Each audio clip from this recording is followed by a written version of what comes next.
Introduce you guys to my new microphone. Look at this. Look at this. See the echo? Isn't that fun? Look at that. See, I could talk like an angry Cuban guy, right? Mira, ¿por qué tú levantas en la cama? Tienes que levantarse. ¿Por qué tú no sabes nada? Mira, ¿por qué? Yo sabe nada, mira, ¿por qué tú vas a así? No, tienes que levantar y despierta ahora, ¿ok? Yo estoy enferma con ese todo. Mira. See, like an angry Cuban. So now you know that was me in the beginning of the intro. See? I was that guy with a laugh.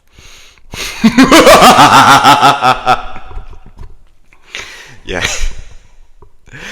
Look at this. This thing's actually pretty cool. You could do so much stuff to this. So I figured that was, the whole idea for that. Can you imagine? God, this thing is like addicting. God, you just imagine like SpongeBob and Patrick just like messing with this thing. Like, Dad! Who's SpongeBob? Who's SpongeBob? SpongeBob, shut the hell up, boy. You stupid. Jesus. I'm telling you, I can have fun with this. Welcome back, everybody. I'm your pal David on David Talks. Today I'm going to talk to you about Haunted Graceland, the mansion where former Elvis Presley lived, the Staffordshire UFO incident, and UFO encounters dating back from our ancestors along with the Men in Black. I'm all shook up. Sell my records, man. Sell my records. Make me a peanut butter and jelly sandwich, man, with some bacon and butter on it, man. That's right. The king of rock and roll from the 50s and 70s. Now, to give you a little history about the mansion, Graceland was originally owned as a 500-acre farm before it was built by the SC2 family, and for generations this land was owned in that family. Now, built in 1939, the house got its name from one of the family relatives, Grace. Now, Ruth Brown Moore, who was Grace's niece, and her husband, Dr. Thomas Moore, actually built the house. Now, it was named after Ruth Marie's niece, Grace. And coincidentally, Grace was a harpist with the Memphis Symphony Orchestra and would recite in the front of former rooms in the house, just like rock and roll gospel jam sessions would be with the next owner, Elvis Presley, who would move in April of 1957. Now, Elvis, before he moved into Graceland, he lived in a regular-sized middle-class house, which was located at 1034 Oddburn Drive in Memphis, Tennessee. Now, Graceland has a total of 23 rooms, including 8 bedrooms and bathrooms, and the living room has a large 15-foot white couch against the wall that appears to overlook at the front. Now, there's also a china cabinet and a fireplace with a mirrored wall, and the painting that hangs in the room was Elvis's last Christmas present from his father, Vernon. Now, behind the door of the living room is the music room, which has a black baby grand piano and a 1950s-style TV. Now, near this room is the bedroom where Elvis Presley's parents roomed in, and with its queen-sized bed that's bright white with a bed draped in a velvet bedspread with a pink bathroom. This place is just freaking huge. But too huge for what happened to Elvis Presley, because on August 16th, 1977, while recently proposing to his new girlfriend Ginger Alden after divorcing Priscilla, it was reported that his last conversation to Ginger was, "I'm going to the bathroom to read the paper." And Ginger replied, "Okay, don't fall asleep in there." Now, very jokingly she said that, and it wasn't until, knock on wood, several hours later, after she fell asleep, she was awoken and found Elvis dead on the floor at 2 p.m. from an apparent heart attack in the upstairs bathroom in Graceland. Now, freaking out, she said that Elvis had been dead for so long that his body appeared frozen in a sitting position even after it fell over from the toilet.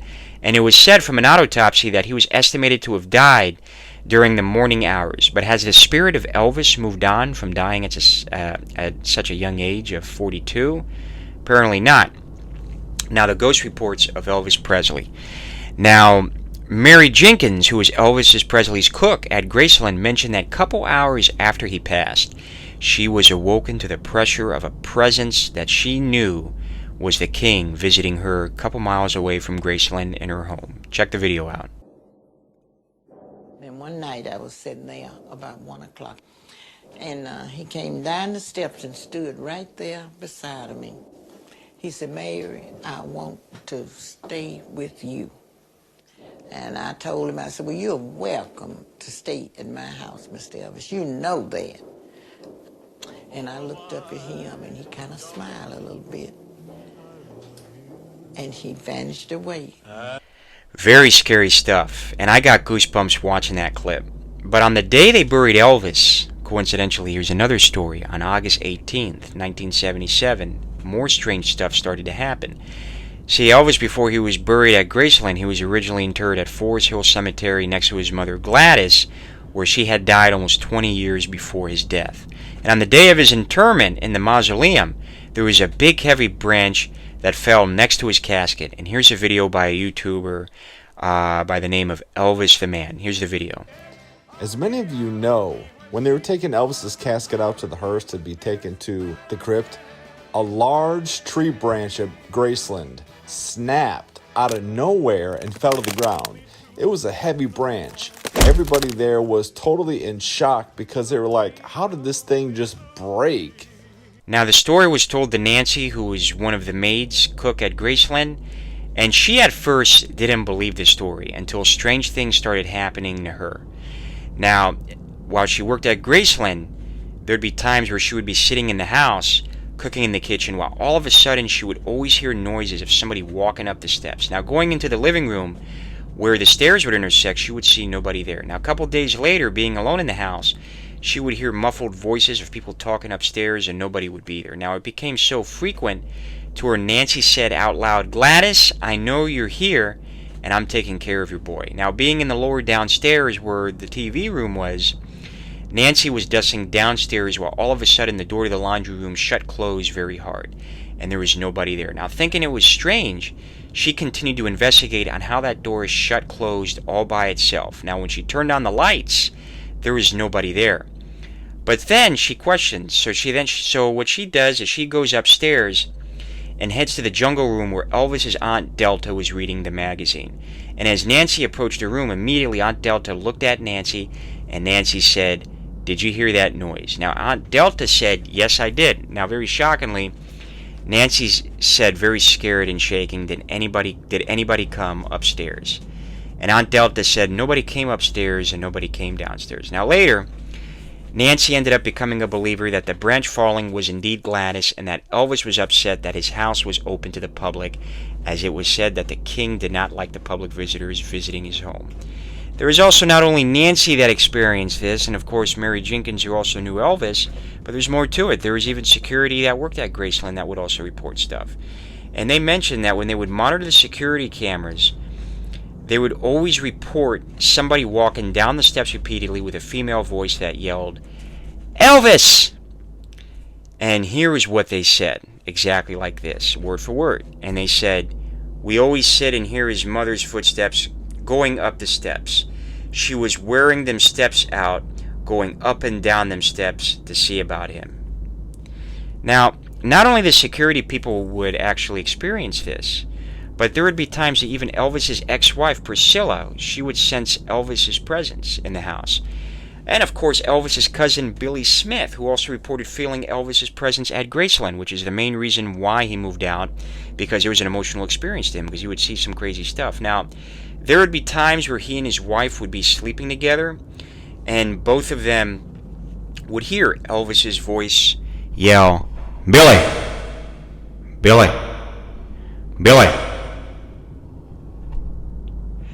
Now, of course, this would be frequent to where his wife would get up around the same time Billy would. Now, it was reported by Billy that he would be outside in the front of Graceland looking at the upstairs windows, which was Elvis's office. And he just felt Elvis's presence staring right back at him in the window. Now, Billy's son, Danny, who grew up knowing the king, recalls being in the jungle room listening to music. Now, on the CD, there's parts and tracks on the CD, parts 1, 2, and 3. Now, part 1 of the CD had Hank Williams Jr.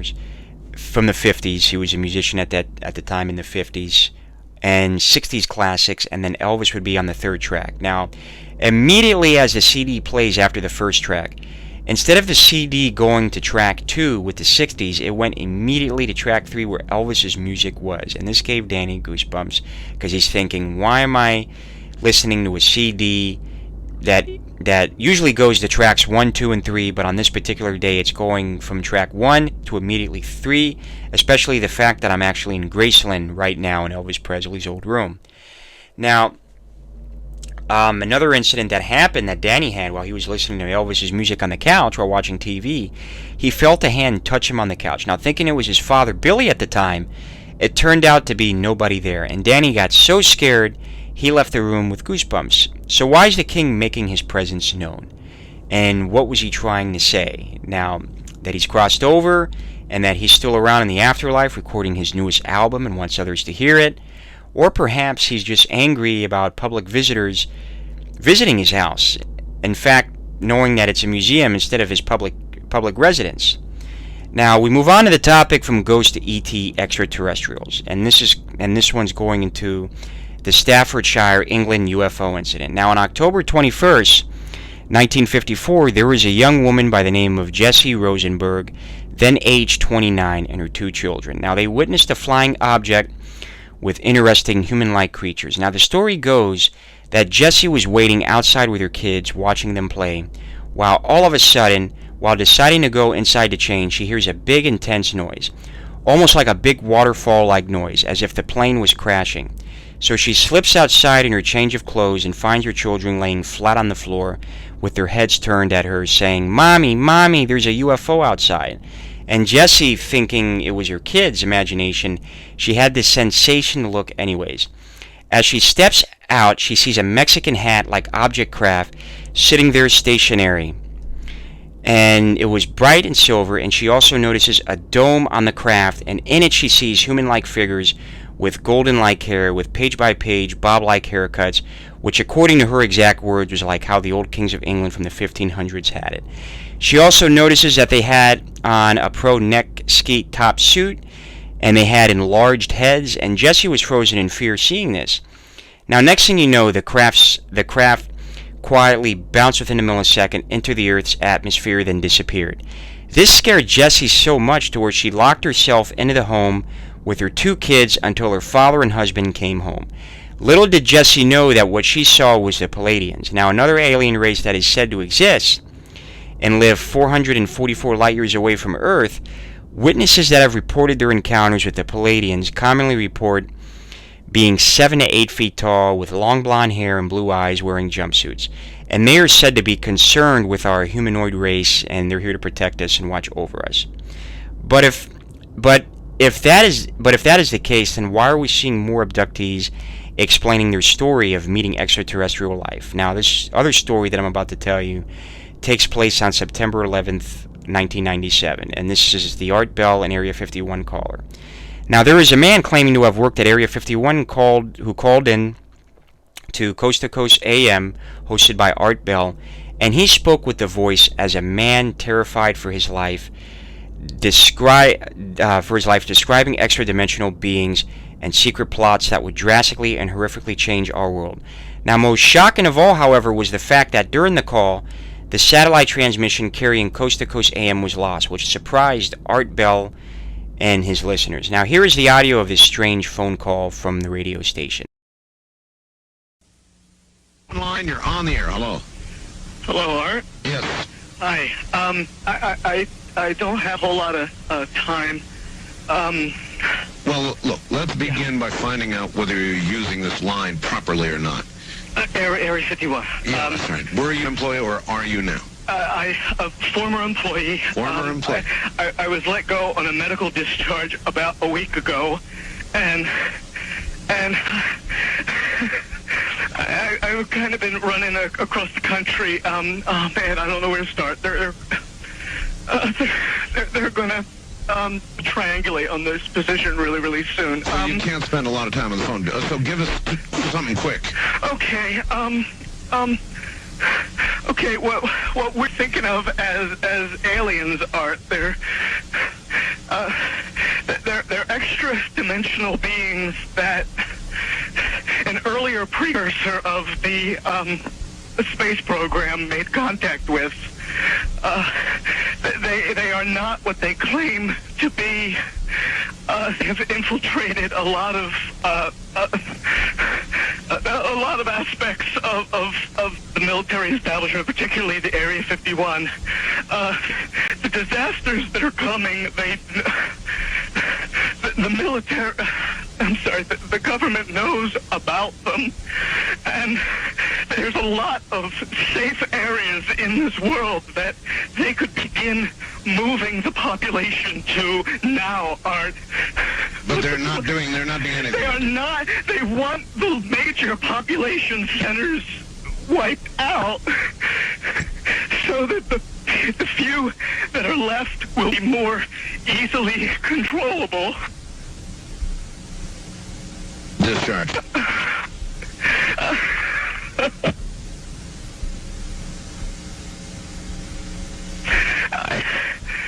I started getting...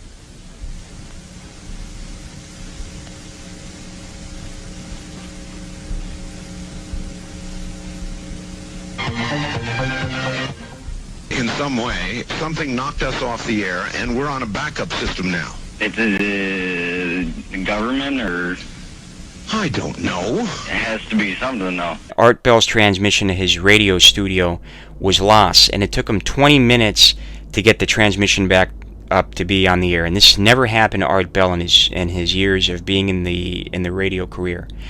Now, of course, it was so interruptive to Art Bell's radio station that his radio crew, they had to get a backup system to keep the radio station going. So it wasn't until the next 20 minutes they were able to get everything back up.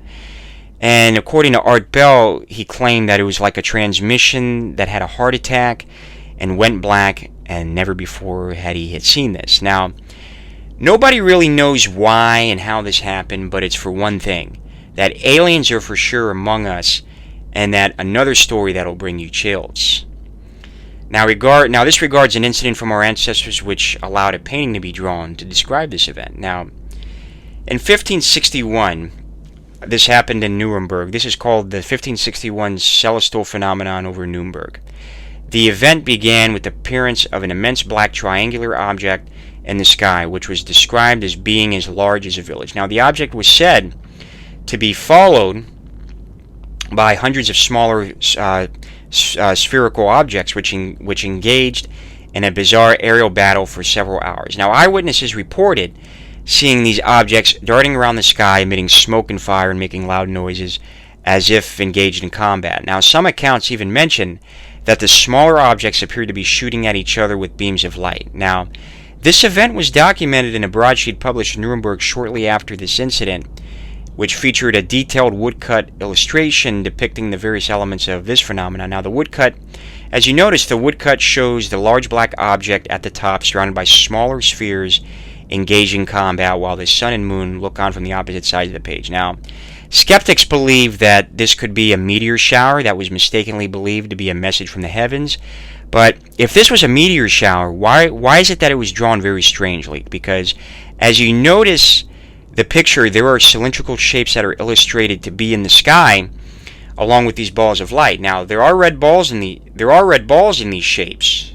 Now, along with the crosses, notice that there's crosses in the picture as well, floating in the air. Now, unlike this being an actual meteor shower that was drawn in 1566 that happened in Basel, notice how in this picture of the documentation, a couple years after this incident happened, it's just balls of different colors floating in the sky without cylindrical shapes. Now, despite the fact that this was the time of ignorance, there was intelligence for artists to depict a scene of what was seen. Because if that's the case, why isn't if the Nuremberg incident was supposedly a meteor shower believed by modern day skeptics, then why is it drawn with all these shapes and stuff in the sky? That's what I don't understand, right? Especially the fact that you have something that happened years after that, and it's the same situation. Only difference is they're only drawing the balls instead of the shapes in the picture.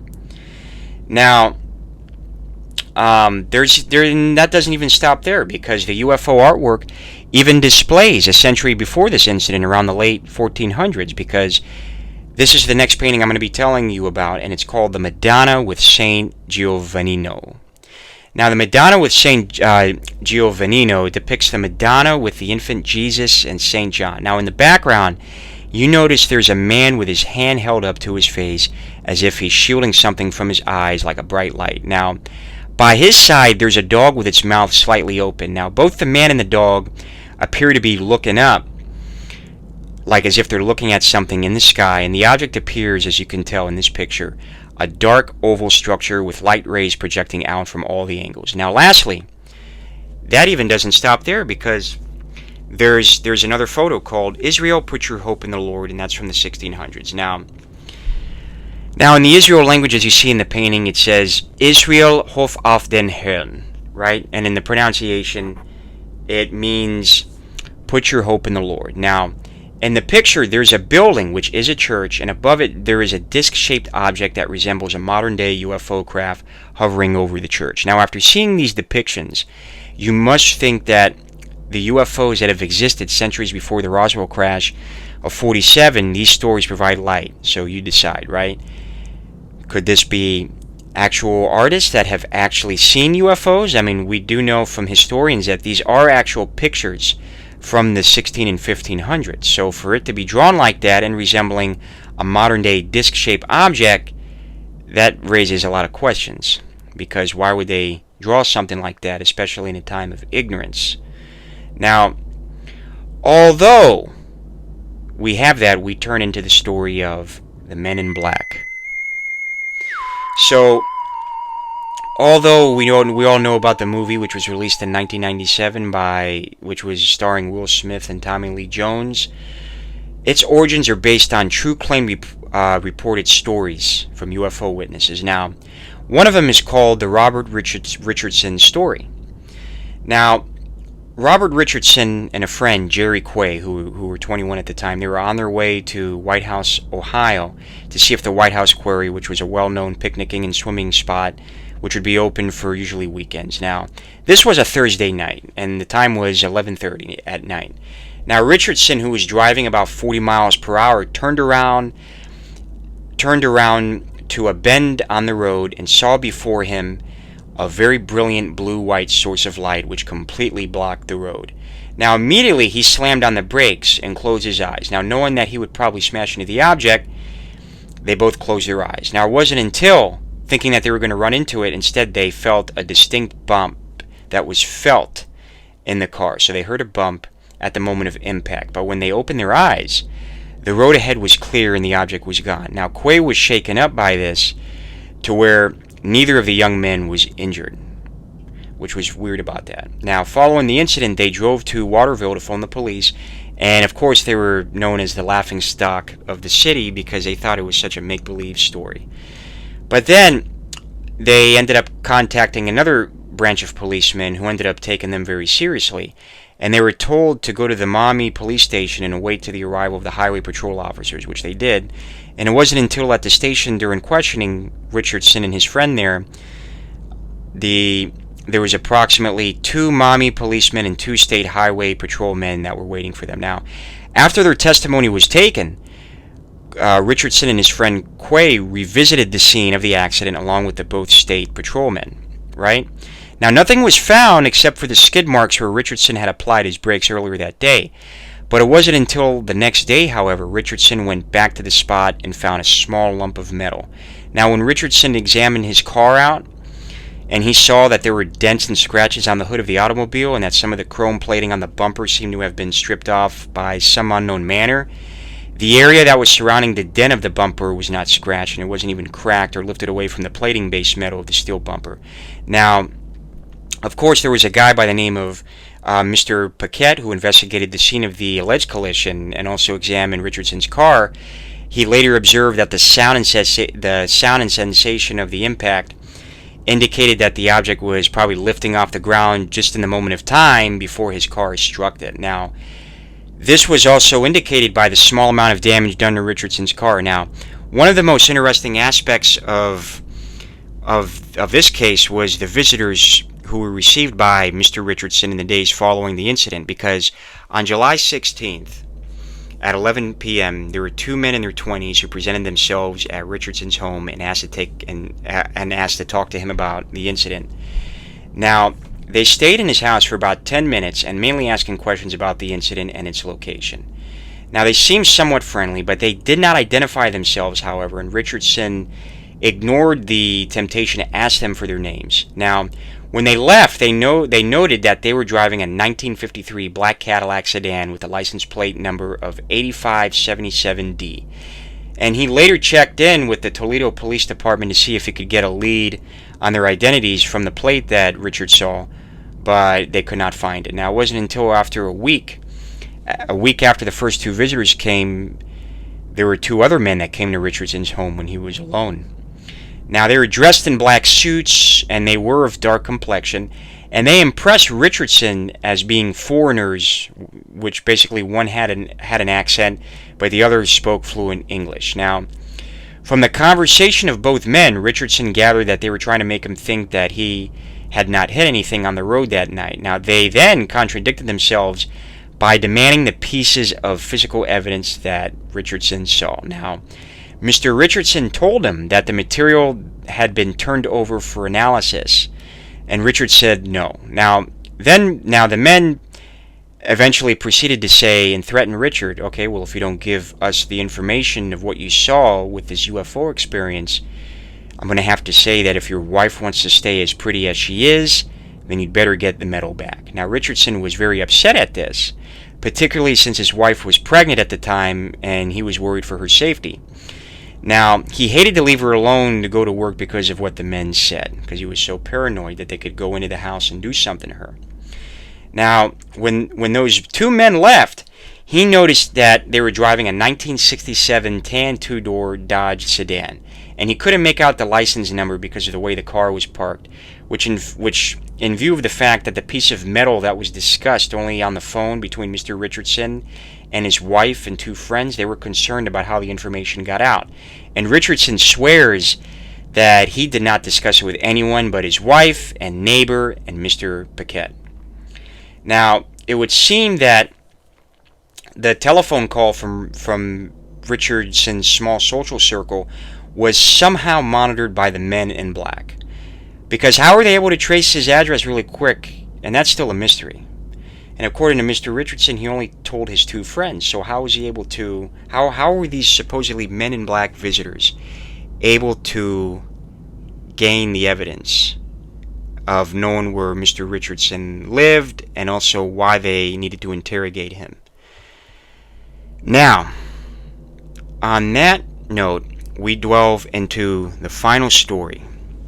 And this is called the Shane Silver story. Now, it wasn't until on October 14th, 2008 in Niagara Falls, there was a hotel manager by the name of Shane Silver and a security guard who reported seeing a large triangular-shaped UFO outside their hotel. Now, there was a group called the Aerial Phenomenon Investigations Team who looked into the story, and they reported that a couple weeks later, according to three other witnesses, there were two unidentified men in black who walked into the hotel. Now, the men in black terrified the hotel staff along with the security guards. Now, as you could see in the video, I'm going to show you a video. These are the men in black that were captured on camera at Shane Silver's hotel.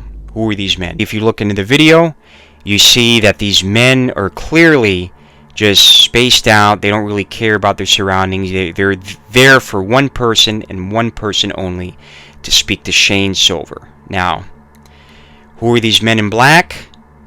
Nobody really knows, but the majority of the people believe that they are in fact correlated to the government, and especially to witnesses that have seen UFOs and are threatened to provide important and classified information.